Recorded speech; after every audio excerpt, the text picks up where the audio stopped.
अस्सलाम वालेकुम। इस वीडियो में आपको नमाज के दीगर वाजिबात भी बताए जाएंगे। तो पिछली वीडियो में मैंने आपको जो है वो स्टार्टिंग पॉइंट बता दिया था। आप जो है वो मज़ीद चीज़ें हम जो है वो सीखते हैं।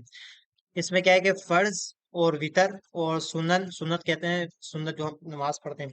ठीक है, रवाबित में कायदा उला में तशहुद पर कुछ ना बढ़ाना, यानी कि जब भी हम जो है वो दो चार रकात पढ़ते हैं तो फर्ज की, वितर की, जैसे सुन्नत की, तो उसमें क्या होता है कि नफिल के अलावा, ठीक है ना, नफिल नहीं होगा। तो जब भी हम चार रकात पढ़ते हैं तो शुरू की जो दूसरी रकात के बाद जब हम जब हम बैठते हैं ना, कायदा उला करते हैं, तशहुद पढ़ते हैं, तो उसके आगे आप जो है वो कुछ नहीं पढ़ सकते हैं ना, दुरूद पाक नहीं पढ़ सकते, कुछ नहीं पढ़ सकते। अगर आपने पढ़ा तो तर्क वाजिब हो जाएगा।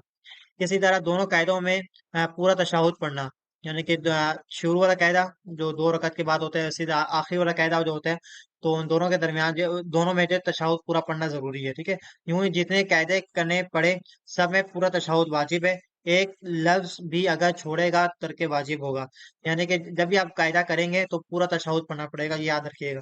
अगर आपने एक लफ्ज भी छोड़ दिया तो क्या होगा, वाजिब तर्क हो जाएगा।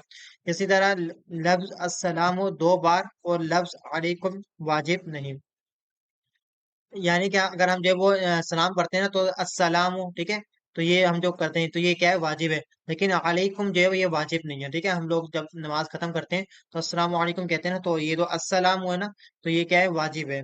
ठीक है, लेकिन अलैकुम वाजिब नहीं है।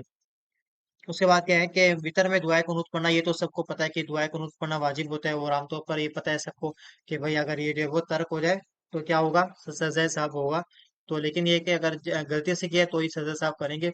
अगर जानबूझ के किसी ने तर्क कर दिया तो फिर क्या होगा, नमाज नहीं होगी। इसी तरह तकबीर कुनूत, यानी कि जब हम जो है वो दुआ कुनूत पढ़ते हैं तो उसके तकबीर तकबीर पढ़ते हैं अल्लाह अकबर, तो तकबीर पढ़ते हैं, तो ये तकबीर पढ़ना जो है वो जरूरी है, वाजिब है। इसी तरह ईदैन की तकबीरें पढ़ना, छह की छह जो तकबीरें होती है ना, ये पढ़ना क्या है, वाजिब है।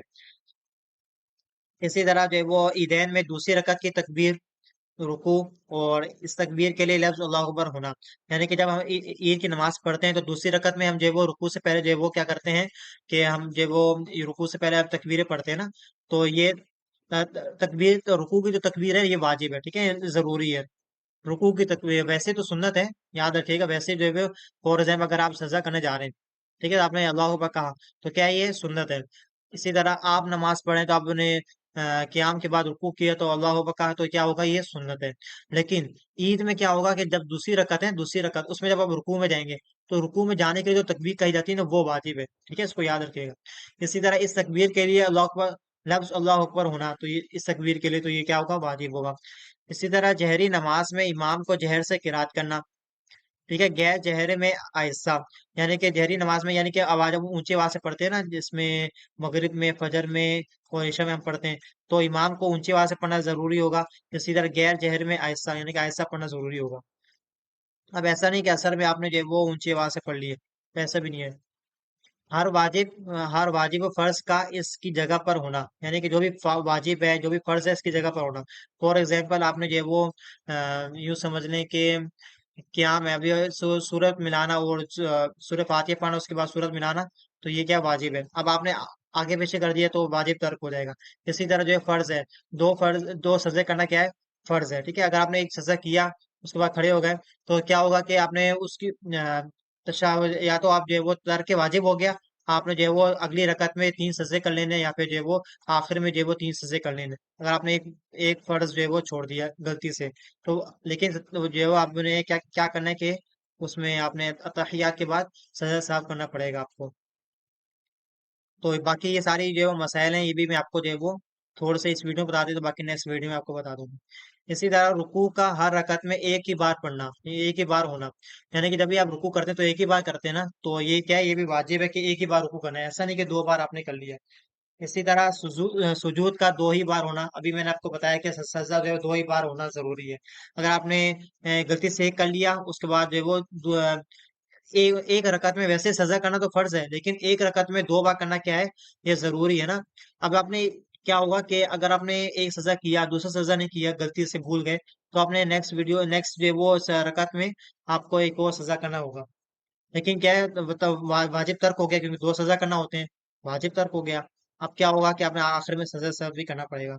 इसी तरह दूसरी से पहले कायदा ना पढ़ना, यानी कि यूं समझे कि आपने जो दूसरी है उससे पहले जो है वो कायदा नहीं पढ़ सकते। दूसरी रकात है ना, दो रकात के बाद कायदा होता है ना। ऐसा नहीं कि एक रकात पढ़ी उसके बाद कायदा आपने कर लिया, अताहियात पढ़ ली, नहीं। अगर आपने गलती से किया तो वाजिब तर्क हो जाएगा। अगर आपने जानबूझ के किया तो नमाज ही नहीं होगी, ठीक है, क्योंकि वाजिब जानबूझ के तर्क करने से नमाज ही नहीं होती। इसी तरह चार रकात वाली में तीसरी पर कायदा ना होना, तो ये तो अंडरस्टूड है कि भाई चार रकात जब आप पढ़े तो दूसरी के बाद अतहियात पढ़ेंगे और चौथी रकात के बाद अतहियात पढ़ेंगे। इसी तरह आयत सज्जा पढ़ी हो तो सजा तिलावत करना, यानी कि जब आपने आयत सज्जा पढ़ ली उसके बाद सजा तिलावत करना, ये भी जो है वो करना पड़ेगा आपको। तो ये चीजें हैं, बाकी ये कि नेक्स्ट वीडियो में आपको मजीद चीजें भी बताई जाएंगी।